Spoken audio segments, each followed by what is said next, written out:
Haleluya Bapa. Tuhan, kami bersyukur Bapa, kami telah menaikkan pujian kepadamu Tuhan. Dan kami tahu Tuhan Kau sudah hadir di tengah kami Tuhan. Bahkan Kau hadir dalam kehidupan kami, pribadi lepas pribadi Tuhan.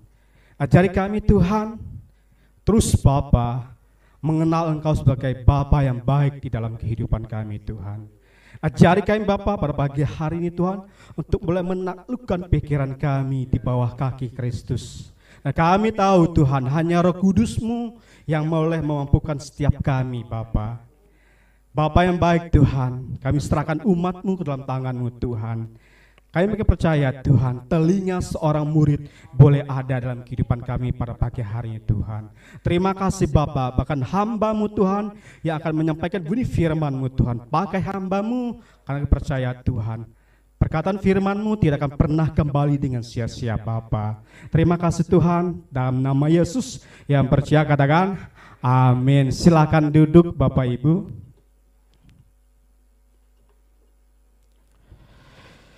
Puji nama Tuhan, shalom. Ada sukacita, amin. Puji nama Tuhan. Kita bersyukur Bapak Ibu boleh beribadah, kita boleh memuji nama Tuhan. Karena saya percaya Bapak Ibu, Tuhan itu bertakhta atas pujian umatnya, amin. Nah Bapak Ibu yang terkasih, di bulan ini tema GB Rock tentang disiplin the mind Bapak Ibu. Bagaimana Bapak Ibu dan saya mendisiplinkan pikiran. Bapak Ibu terkasih, gak mudah bagi kita untuk kita selaras pikiran kita dengan firman Tuhan. Tapi saya percaya Bapak Ibu, ada pribadi yang memberikan kita kemampuan, yaitu Roh Kudus Bapak Ibu. Yaitu peran Roh Kudus di dalam kehidupan manusia, khususnya dalam gereja Tuhan. Bapak Ibu, tema saya di pagi hari ini mind on Christ Bapak Ibu. Bagaimana kita berpikir di dalam Kristus, atau kita berpikir seperti Kristus layaknya berpikir Bapak Ibu. Dan saya percaya Bapak Ibu, di dalam kehidupan kita sadari bahwa pikiran ini adalah pusat Bapak Ibu. Saya percaya Bapak Ibu, pikiran ini menjadi pusat pengatur semua yang ada di dalam kehidupan kita. Makanya perlu istilahnya disiplin Bapak Ibu. Disiplin itu gak enak Bapak Ibu. Ya, makanya dalam kata lain disiplin itu ada kata disciple Bapak Ibu. Seperti bakal saya sampaikan minggu lalu, disciple itu murid Bapak Ibu. Murid itu harus dibentuk, dilatih, diajarkan sampai seperti gurunya, bahkan lebih gurunya. Itulah tujuan daripada disiplin Bapak Ibu. Kita akan lihat Bapak Ibu, kenapa disiplin itu penting dalam kehidupan kita. Ya, slide-nya boleh ditampilkan ya. Nah, ada 3 hal yang kelihatan Bapak Ibu susah untuk kita taklukkan. Salah satunya mata Bapak Ibu. Anggota tubuh yang sulit bagi saya dan juga mungkin Bapak Ibu, khususnya kaum Adam ya. Mata itu pelita tubuh Bapak Ibu. Jika matamu gelap, gelaplah seluruh tubuhmu. Makanya mata itu penting kita taklukkan Bapak Ibu, atau kita mendisiplinkan yang namanya mata Bapak Ibu. Ya kan? Komsel kita atau kakak kita di minggu yang Selasa kemarin sempat dibahas tentang Daud Bapak Ibu. Ya, Daud ketika semua orang berperang dia santai di atas soto atau tempat di mana dia biasa nongkrong Bapak Ibu. Orang manusia itu tidak bisa melakukan sesuatu hal yang jarang dilakukan. Mungkin tidak biasa bagi Daud nongkrong di atas soto Bapak Ibu. Nah ini suatu kisah bagaimana mata itu sehebat apapun Bapak Ibu dan saya bisa jatuh Bapak Ibu. Saya tidak akan menceritakan kisah Daud ya. Tapi bagaimana mata itu hal yang perlu kita taklukkan ya. Pria itu penting untuk menaklukkan mata Bapak Ibu, ya kan? Yang kedua yang perlu kita taklukkan adalah lidah sepaket dengan mulut. Susah Bapak Ibu, ya kan? Lidah memang tak bertulang. Bahkan lidah itu seperti api Bapak Ibu. Tahu api? Dan saya percaya musim kemarau kalau Bapak Ibu bakar hutan, pasti dengan sendirinya akan terbakar habis Bapak Ibu. Ya, bagaimana kita bisa mengendalikan lidah? Lidah itu terpakai dengan mulut. Ya, maka dikatakan pepatah muridmu adalah harimaumu. Gak mudah untuk kita bisa menaklukkan ini Bapak Ibu. Ya. Dan yang ketiga yaitu ini kelemahan bagi kaum Hawa Bapak Ibu, yaitu telinga. 3 anggota bagian tubuh kita ini perlu kita taklukkan. Ya. Telinga, makanya wanita seru berharap, mana janjimu, ya kan? Semakin pria bergombal dengan yang muda jangan percaya ya. Khusus yang masih muda, semakin pria banyak bergombal, itu banyak kepalsuan di sana ya. Karena cinta sejati itu butuh nama pengorbanan, nggak ada yang gratis-gratisan di muka bumi ini. Nah, 3 hal ini yang perlu kita taklukkan. Nah, setelah selanjutnya kita akan lihat Bapak Ibu, istilahnya pikiran. Pikiran adalah pusat di mana mengatur, ya kan? Bagaimana dia mengatur mata, bagaimana dia bisa mengatur telinga kita. Telinga kita dengar buat apa, Bapak Ibu? Firman Tuhan, ya, biar kita sering mendengar firman Tuhan, karena itu membuat pertumbuhan iman, Bapak Ibu. Ya kan? Dan pikiran ini mengendalikan semua yang sekarang anggota tubuh kita. Dan saya boleh katakan, misalkan saya bertanya kepada Didi Jonas, sebutkan kata makan dalam bahasa Kalimantan. Tidak bisa kan? Karena tidak pernah mendengar perkataan tersebut. Dan saya tidak bisa mengatakan kata makan dalam bahasanya saudara kita Didi Jonas. Sama, pikiran itu akan melakukan satu hal yang pernah dia lakukan sebelumnya. Makanya penting bagi kita dalam kehidupan kita, ya kan? Kendalikan ya namanya pikiran manusianya kita. Nah, dalam Kamus Besar Manusia, pikiran itu berpikir sama dengan akal budi. Bapak Ibu, kita bedanya dengan makhluk manusia, makhluk ciptaan yang lain itu akal budi. Ya, kita diberi akal pengertian, ya kan? Kalau binatang mereka punya semuanya, cuman tidak diberi akal budi. Makanya dengan begitu keras kita melatih misalnya binatang kesukaan kita atau peliharaan kita. Karena saya punya anjing, ya kan, suka dilatih yang diam, ya kan. Kalau dia tidak mau, pasti ada namanya rotan. Dengan rotan baru biasanya diam. Karena dengan mulut tidak rotan, sesuai dengan firman Tuhan juga ya. Firman Tuhan kita perlu tegur, tapi perlu disiplin. Tegur itu sifatnya memang tidak enak, tapi itu melatih dalam kehidupan kita. Nah, berpikir menggunakan akal budi untuk mempertimbangkan dan memutuskan. Jadi ini Bapak Ibu, saya percaya seperti saya katakan tadi, ketika saya tanya di Jonas kata makan dalam bahasa Kalimantan atau bahasa Dayak, dia nggak akan tahu. Nggak akan tahu. Tapi dosa cenderung kita bisa lakukan karena terbiasa. Ada ungkapan juga Allah bisa karena terbiasa. Karena saya gak yakin Bapak Ibu Anda bisa berdiri memainkan alat musik, menjadi seorang singer atau menjadi seorang worship leader kalau hanya 1 kali latihan Bapak Ibu. Itu akan kerogi Bapak Ibu. Bagaimana harus memikirkan nada, bagaimana harus membawa jemaat masuk dalam hadirat Tuhan, itu namanya perlu latihan. Disiplin itu latihan juga Bapak Ibu. Sekecil apapun latihan di dalam kehidupan kita, maka ini akan mengatur, mempertimbangkan bagaimana seharusnya kita mengambil keputusan, bagaimana kita harus bertindak. Nah, kita akan lihat firman Tuhan Bapak Ibu. 2 Korintus pasal yang ke-10 ayat 5b. Saya baca bagi kita semua ya, atau saya minta Dedi Jonas boleh bangkit berdiri ya.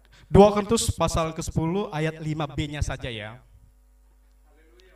2 Korintus 10 ayatnya yang ke-5b, kami menawan segala pikiran dan menaklukkannya kepada Kristus. Oke, terima kasih. Bapak Ibu, yang pertama bagaimana istilah kami menawan Bapak Ibu. Kata menawan di sini berarti sama ada orang yang menangkap Bapak Ibu. Atau di zaman dulu menjadi tawanan. Misalnya kita pernah menjadi dijajah oleh Belanda, artinya kita di bawah kekuasaan Belanda dan juga Jepang pada waktu. Yang namanya kita di bawah kekuasaan tertentu berarti kita memang takluk kepada misalnya pada zaman itu yaitu Belanda dan juga Jepang. Dan kedua, ada istilahnya menaklukkan Bapak Ibu. Dalam bahasa Inggrisnya kalau tidak salah obedient Bapak Ibu, ketaatan Bapak Ibu. Kalimat ini menunjukkan ketaatan kita kepada Kristus Bapak Ibu. Anda dan saya tidak bisa menawan pikiran kita kalau kita tidak mampu menaklukkannya. Saya dan Bapak Ibu tidak bisa berpikir positif ketika kita berada di dalam suatu peristiwa atau masalah yang besar dalam kehidupan kita. Untuk kita bisa menguasai pikiran kita tidak mudah Bapak Ibu. Tapi saya percaya ketika kita mampu menaklukkan atau ketaatan pikiran kita kepada Kristus, maka di situ istilahnya pikiran kita seperti pikiran Kristus, menjadi serupa dengan Kristus pada akhirnya Bapak Ibu. Tujuan goal kita menjadi umat Kristiani adalah menjadi serupa dengan Kristus. Itu goal yang terakhir Bapak Ibu. Apapun visi dan misi kita di dalam kehidupan kita, gereja kita, di dalam kehidupan pribadi kita sebagai pelajar, mungkin mahasiswa, endingnya adalah menjadi serupa dengan Kristus, ya. Dan GBI punya menjadi perwakilan atau perwalian kerajaan di muka bumi. Yang nama warga kerajaan itu harus mencerminkan Allah, baik dalam pemerintahannya, dalam kekuasaannya, ya kan. Saya suka dengan visinya persis dengan waktu saya kuliah, ya. Bagaimana menjadi wakil kerajaan di muka bumi ini. Itu menarik sekali Bapak Ibu materinya. Ketika firman Tuhan disampaikan, maka disitulah pemerintahan Allah, kedaulatan Allah, kehadiran Allah, ya. Dan saya percaya itulah hidup kita, ya kan. Tapi bagaimana kita mampu menaklukkan pikiran di dalam kehidupan kita? Slide selanjutnya, oke ya. Bagaimana kita mampu menaklukkan Bapak Ibu? Yang pertama adalah ya, kita sadari bahwa Allah mengetahui yang namanya setiap pikiran, tidak satupun yang tersembunyi dari hadapannya Bapak Ibu. Kita harus sadari bahwa setiap tindakan apa yang kita lakukan di dalam kehidupan kita sebagai anak-anak Tuhan, Tuhan itu mengetahui Bapak Ibu. Kita lihat bukti firman Tuhan dalam Mazmur pasal yang ke-139 ayat yang kedua dan ketiga, nanti ayat yang ke-23. Mazmur pasal yang ke-139 ayat yang kedua. Saya mohon mungkin saudara Didi Jonas boleh bacakan buat kita ya ayat yang kedua dulu. Anda kelihatan? Dekat enggak apa? Maju enggak apa-apa juga. Ayat yang kedua. Mazmur 139 ayat yang kedua, firman Tuhan, Engkau mengetahui kalau aku duduk atau berdiri. Engkau mengerti pikiranku dari jauh. Ayat yang ketiga, Engkau memeriksa aku kalau aku berjalan dan berbaring. Segala jalanku kau Maklum. Ayatnya yang ketiga, 23. ayat 23, selidikilah aku, ya Allah, dan kenalah hatiku. Ujilah aku dan kenalah pikiranku, pikiran-pikiranku. Oke, thank you. Silakan duduk. Bapak Ibu nih, kita sadar bahwa pikiran kita sebelum kita melakukan satu hal, Tuhan itu tahu Bapak Ibu. Makanya saya katakan tadi, tidak ada satupun kita bisa berkata-kata hal yang enggak pernah kita lihat, enggak pernah kita dengar. Manusia itu cenderung berkata-kata atau melakukan hal kebiasaan yang pernah dilakukan. Bapak Ibu, kalau anak muda zaman sekarang tuh enggak wanita, enggak pria, ya saya tidak mengecas mereka atau menghakimi mereka, ya kan. Bahkan sampai makan, sampai tidur, bahkan main game, ya kan. Saya Bapak Ibu enggak kuat Bapak Ibu. Bukan enggak kuat, memang enggak mungkin enggak bagiannya Bapak Ibu. Bahkan dalam hal apapun, bahkan berjalan sambil wah kasihan juga Bapak Ibu, ya kan. Enggak mungkin tangannya itu bisa mahir Bapak Ibu kalau enggak terbiasa melakukannya, ya. Makanya saya katakan Allah terbiasa ya melakukan perkara-perkara yang ajaib, ya kan, karena memang dia terbiasa. Sama Bapak Ibu, pikiran kita terbiasakan dengan hal yang baik. Firman Tuhan katakan tadi, Engkau mengetahui kalau aku duduk, bayangin, bahkan duduk Tuhan tahu Bapak Ibu. Terus dikatakan ketika aku berdiri, kayak nggak ada kerjaan nih Tuhan nih. Aku duduk Tuhan tahu, aku berdiri Tuhan tahu, soalnya nggak ada kerjaan Tuhan ini. Artinya apa Bapak Ibu? Kita harus sadar dalam kehidupan kita, kita perlu taklukkan yang nama pikiran kita di bawah Kristus atau di kaki Kristus.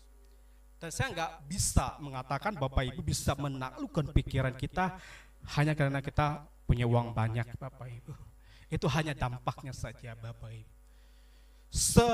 Sehebat apapun yang kita miliki di dalam kehidupan kita, gak akan mampu kita taklukkan yang pikiran Bapak Ibu. Satu hari kita bisa berpikir banyak hal Bapak Ibu. Mau berdiri berjalan bagaimanapun apa yang kita lakukan, Tuhan itu tahu. Bahkan Tuhan firman Tuhan yang dikatakan, selidiki aku Tuhan dan kenalnya hatiku. Ya kan? Kenalnya pikiranku. Bapak Ibu, kadang-kadang kita sendiri tidak menyadari atau tidak bisa memahami bagaimana hati kita sendiri. Walaupun dalam keramaian tiba-tiba kita bisa jadi sedih. Bapak Ibu mungkin pernah berpikir gini, ketika Bapak Ibu ada suatu tempat, ya kan, mungkin lihat video atau lihat foto teman kita, mereka lagi liburan misalnya. Coba aku ada di sana. Ya kan? Ketika sudah ada di pantai mungkin Bapak Ibu lihat temannya lagi di puncak gunung. Coba aku ada di sana. Begitu luasnya pikiran kita, menjelajahnya sampai berpikir. Sadari Bapak Ibu, ketika kita sudah mendapatkannya, waduh, oh gitu aja. Ketika kita sudah mendapatkannya, oh begitu saja. Sama halnya Bapak Ibu, ya kan?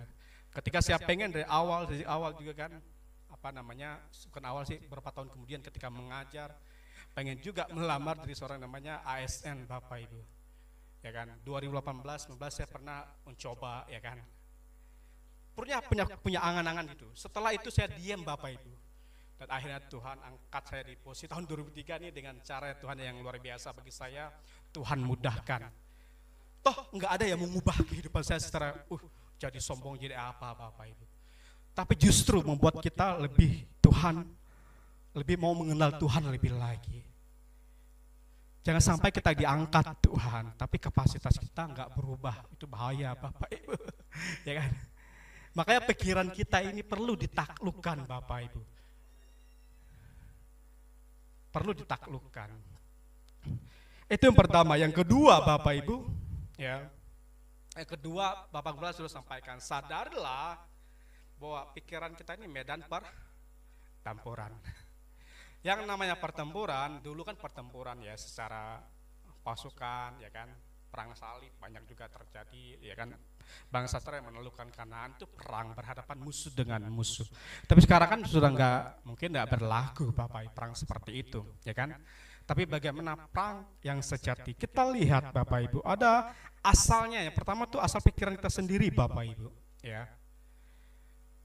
Asalnya itu dari kita sendiri.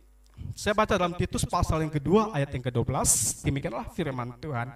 Ia mendidik kita supaya kita meninggalkan kefasikan dan keinginan-keinginan duniawi, dan supaya kita hidup bijaksana, adil, dan beribadah di dalam dunia sekarang ini. Nah itu keinginan kita Bapak Ibu, keinginan duniawi.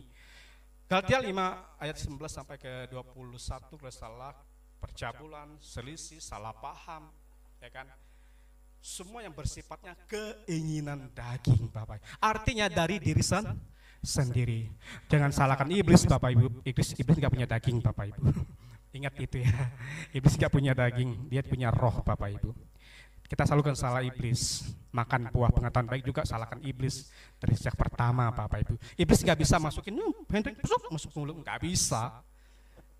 Keinginan daging itu dari sendiri. Iblis hanya begini, jika kau makan, engkau akan sama seperti Allah. Siapa sih yang gak mau jadi presiden? Contohnya gitu. Indonesia kan tertinggi kan presiden kan. Siapa sih yang gak mau kalau istilahnya ada tawaran? Bayangin kalau ada tiba-tiba tawaran datang ke Jason, kamu gak usah kuliah, kamu langsung kerja, dan jabatanmu DPR anggota 8 mungkin. Mungkin 1.100%. Jadi saya akan, iya saya terima. Iya kan ada otoritas. Itu tawaran Bapak Ibu. Makanya pikiran kita itu perlu taklukkan supaya keinginan daging kita itu berubah menjadi keinginan roh, yaitu ada kasih, ada sukacita, ada sabar, sampai yang terakhir itu 9 buah roh, ke penguasaan diri. Gak mudah Bapak Ibu, kita ditawarin, ya kan?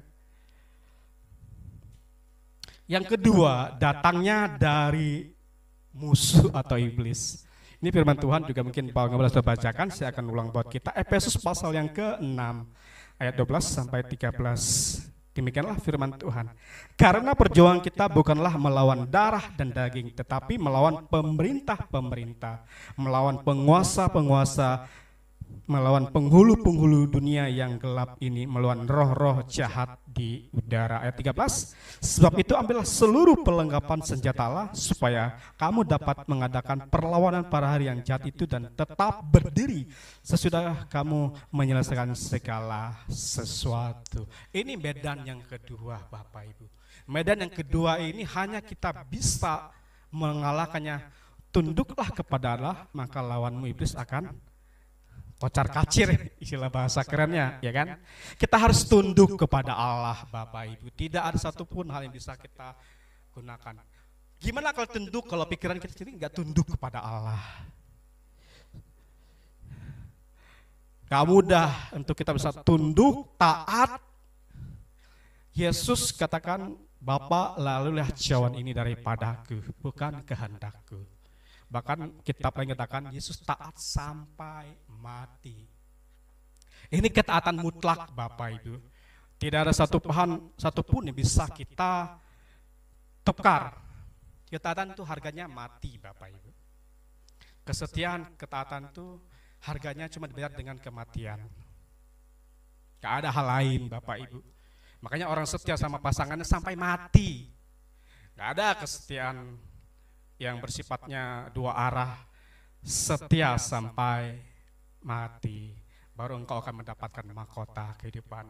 Bapak Ibu bisa baca dalam Wahyu pasal yang ke-2 ayat 10b, hendaklah engkau setia sampai mati. Ukurannya itu Bapak Ibu. Setelah mati baru hukumnya sudah selesai. Ya itu hukumnya selesai. Sadari pertempuran kita. Ada istilah roh penguasa di udara. Mungkin berkaitan gini, kenapa doa Bapak Ibu dan saya nggak dijawab? Kenapa saya minta kepada Tuhan belum dijawab? Ini ada kaitannya Bapak Ibu. Karena doa kita nggak nyampai. Ada penghalang di sana. Karena doa kita nggak nyampai ke surga Bapak Ibu. Bahkan langit itu taktanya Tuhan, bumi tumpuan kakinya Tuhan. Itu firman Tuhan Bapak Ibu. Tapi ada masalahnya, penghulu-penghulu di udara, ada istilahnya teritorial, ada penguasa tertentu Bapak Ibu. Teritorial itu enggak sendiri Bapak Ibu. Makanya kita perlu namanya perlengkapan senjata rohani. Kalau Bapak Ibu baca ayat yang ke-14, 15 di Efesus pasal ke-6, berikat pingganglah keadilan, berbaju ciralah kebenaran. Terus gunakanlah perisai iman, ada pedang roh, ada ketopong keselamatan. Baru kita bisa mengadakan perlawanan Bapak Ibu. Semua itu perlengkapan senjata Allah. Kalau orang perang zaman dulu jelas Bapak Ibu, tidak mungkin orang enggak menggunakan pengelindung kepala. Kalau orang enggak pakai motor, enggak pakai helm, jatuh langsung adalah lebih parah dari orang yang enggak pakai helm gitulah ya. Ya kan? Aspal mana lembut itu, kulit kita segini kena aspal, aduh hancur apalagi kepala ya kan. Maka itu salah satu lambang Bapak Ibu. Yang penting adalah pedang roh Bapak Ibu. Kita punya ketopong keselamatan, baju cirah keadilan, memberitakan istilahnya kasut kerelaan. Kalau Anda setiap pedang roh, maka sampai selamanya kita akan bertahan, tidak ada melakukan perlawanan. Sama dengan pemain bola, kalau main bola bertahan terus nggak ada yang namanya serangan balik, ya udah tetap kalah pada akhirnya. Kalaupun pertandingan selesai, endingnya tetap draw atau tidak ada yang menang, tidak ada yang kalah. Paling itu, ya kan? Tuhan mau kita menang, Bapak. Barang siapa menang, dia akan duduk bersama dengan aku dalam perjamuan anak domba Allah. Itu baca dengan baik-baik Bapak Ibu. Orang yang menang pasti ada akhirnya. Dan yang ketiga Bapak Ibu, ini yang harus kita miliki, yaitu buah pikiran yang berasal dari Kristus, ya. Ini yang harus kita pahami, ya kan? Bahwa dalam Filipi 4:8, jadi akhirnya saudara-saudara, semua yang benar, semua yang mulia, semua yang adil, semua yang suci, semua yang manis, semua yang sedap didengar, semua yang kebajikan dan patut dipuji, pikirkanlah semuanya itu. Nah, ini Bapak Ibu yang harus kita miliki, pikiran Kristus, ya kan? Pikiran Kristus apa Bapak Ibu? Tidak mencari kepentingan diri sendiri, tidak mencari kehormatan dalam hal tertentu Bapak Ibu. Semua yang dia lakukan demi kebajikan Bapak Ibu. Gak mudah Bapak Ibu dalam pekerjaan mungkin kita dan teman kita, ya kan? Kita mungkin, waduh, ya kan? Jangan-jangan dia gini-gini seperti gini-gini, ya kan? Mungkin kita bersaing Bapak Ibu. Yang penting milikilah pikiran Kristus. Yang ketiga Bapak Ibu, bersikap tegas dalam memusatkan pikiran pada Kristus dan perkara surgawi. Kita belajar Bapak Ibu memusatkan atau kita berpikir tegas bahwa yang akan kita pikirkanlah perkara surgawi. Nah, firman Tuhan dalam Filipi pasal 3 ayat 19, ya, kesudahan mereka ialah kebinasaan. Tuhan mereka ialah perut mereka. Kemuliaan mereka ialah aib mereka. Pikiran mereka semata-mata tertuju kepada perkara duniawi, ya kan? Nah, ini Bapak Ibu, kita belajar memusatkan kita kepada surgawi. Karena memang kita hanya sementara di dalam dunia. Belajar memusatkan Bapak Ibu. Kalau Bapak Ibu misalkan menghadapi masalah, ketahui bahwa masalah itu nanti akan mendatangkan kebaikan. Bapak Ibu, kalau Bapak Ibu yang suka mengangkat barbel, itu kalau kita angkat mungkin gak enak Bapak Ibu, ya kan? Tapi kalau sering dilatih itu justru membentuk namanya otot. Justru masalah itu mendatangkan kebaikan. Tapi kalau kita sadari bahwa pengen enak-enaknya, saya pengen mulusnya saja, bahaya Bapak Ibu. Terus kalau 3:2, pikirlah perkara yang atas, bukan yang di bumi. Penting Bapak kita memusatkan pikiran kita. Yang nama memusatkan berarti tujuannya Bapak Ibu. Kita belajar alihkan, bukan berarti kita tidak menyelesaikan masalah-masalah yang ada di dalam kehidupan kita. Nah, yang keempat Bapak Ibu yang terakhir ini, berhati-hatilah selalu akan apa yang dilihat oleh mata, yang didengar oleh telinga, ya kan? Penting Bapak Ibu. Ya kan, seperti orang laki-laki kalau tidak bisa matanya dicelikkan firman Tuhan, maka akan menuntun kepada kebinasaan. Sederhana Bapak Ibu, pusatnya di sini. Tapi jujur mata itu salah satu hal yang sangat penting bagi tubuh kita. Semua yang kita lihat, semua yang apa yang ada di depan mata kita itu akan diproses. Semua yang didengar oleh telinga nanti akan diproses. Makanya penting kita sudah menaklukkannya kepada Kristus, ya kan? Nah, firman Tuhan dalam 1 Yohanes pasal 2 ayat 16 sampai 17. Ayat 16, demikianlah firman Tuhan. Sebab semua yang ada di dalam dunia ini, yaitu keinginan daging dan keinginan mata serta keangkuhan hidup, bukanlah berasal daripada Bapa, melainkan dari dunia. Ayat 17, dan di dunia ini sedang lenyap dengan keinginannya, tetapi orang yang melakukan kehendak Allah tetap untuk selama-lamanya. Ingat Bapak Ibu, orang yang melakukan kehendak Bapa tetap untuk selama-lamanya. Walaupun dalam dunia ini mengenai kematian secara jasmani, ya kan, ini kita harus mati Bapak Ibu, ya kan. Baru kita mengenakan tubuh kemuliaan. Apakah dibangkitkan kebangkitan kedua untuk dibinasakan api kekal untuk selama-lamanya, atau kita dibangkitkan untuk menerima mahkota kehidupan? Bagaimana?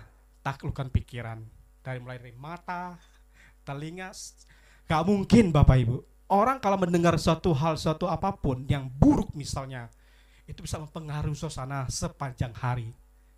Mata kalau nggak digunakan baik, melihat dan memikirkan, makanya firman Tuhan dalam Matius berapa saya lupa, bahwa jika engkau memandang wanita serta menginginkannya, sudah berzina di dalam hati.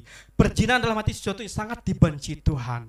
sama dengan menduakan Tuhan dalam perjanjian lama. Semua mereka yang keluar dari perbudakan Mesir sekitar berapa puluh juta itu, cuman Kaleb dan Yosua yang masuk pada Kanaan, semuanya binasa. Karena mereka percaya ketika melihat mujizat. Ketika tidak mujizat, mereka tidak percaya. Jangan kita seperti itu, Bapak Ibu. Ketika mujizat Tuhan, kita langsung percaya. Pokoknya mata ini bahaya. Mujizat Tuhan terjadi, baru kita percaya. Kita nggak dengar berita tentang kebaikan di mana bisa mempengaruhi kehidupan kita. Tapi semua itu harus kita taklukkan, Bapak Ibu. Sama dengan kita mampu mengendalikan pikiran ini. Saya nggak tahu Bapak Ibu ada sini pikiran di mana-mana. Mungkin healing, mungkin kemana-mana. Ya kan, manusia kan terdiri tiga. Ada tubuh, ada jiwa, ada roh. Nah yang kita bahas pada pagi hari adalah jiwa. Jiwa itu apa? Pikiran, perasaan, dan kehendak, Bapak Ibu. Puji nama Tuhan. Nah, saya undang Bapak Ibu bangkit berdiri. Kita baca ayat firman Tuhan yang terakhir. Semoga kelihatan ya. Mazmur pasal yang keempat, ayat yang kelima ya. Saya undang pelayan Tuhan, boleh maju ke depan. Mazmur pasal yang keempat, ayat yang kelima. Persembahkanlah korban yang benar dan percayalah kepada Tuhan. Nah, kata korban di sini saya ganti dengan kata pikiran, Bapak Ibu. Saya baca ulang bersama. Persembahkanlah pikiran yang benar dan percayalah kepada Tuhan. Beri tangan penuh buat Tuhan. Haleluya Tuhan. Haleluya. Mari kita tundukkan kepala kita. Haleluya Tuhan. Bapa, kami bersyukur Bapa buat firman-Mu. Meteraikanlah firman-Mu di dalam kehidupan kami Tuhan. Dan ajari kami boleh melakukan firman-Mu di dalam kehidupan kami Bapa. Yang pertama Tuhan, ajar kami boleh menawan pikiran kami, pikiran-pikiran yang tidak mengarah kepada Kristus, pikiran-pikiran yang berasal dari diri kami, keinginan-keinginan kami Tuhan. Ajari kami Tuhan boleh memiliki pikiran Kristus di dalam kehidupan kami Bapa. Semua yang manis, semua yang benar, semua yang kebajikan Tuhan, itulah yang patut kami pikirkan di dalam kehidupan kami Bapa. Bapa, hamba telah selesai berbicara Tuhan. Urapi setiap kami Tuhan, biar firman-Mu boleh Kau materaikan dalam kehidupan kami, dan jadilah kami pelaku-pelaku firman-Mu di dalam kehidupan kami, di keluarga kami Tuhan, di lingkungan kami bekerja Tuhan, bahkan Tuhan kami masih sekolah, di sekolah kami Tuhan. Ajari kami Bapa boleh melakukan firman-Mu Tuhan, dan kami percaya Tuhan ketika kami melakukan firman-Mu Tuhan, maka orang-orang di sekitar kami bisa melihat Bapa di sorga melalui kami Tuhan. Kami adalah Injil yang terbuka bagi semua orang Bapa. Terima kasih Tuhan, dalam nama Yesus kami sudah berdoa. Yang percaya katakan amin. Silakan duduk Bapak Ibu. Tuhan Yesus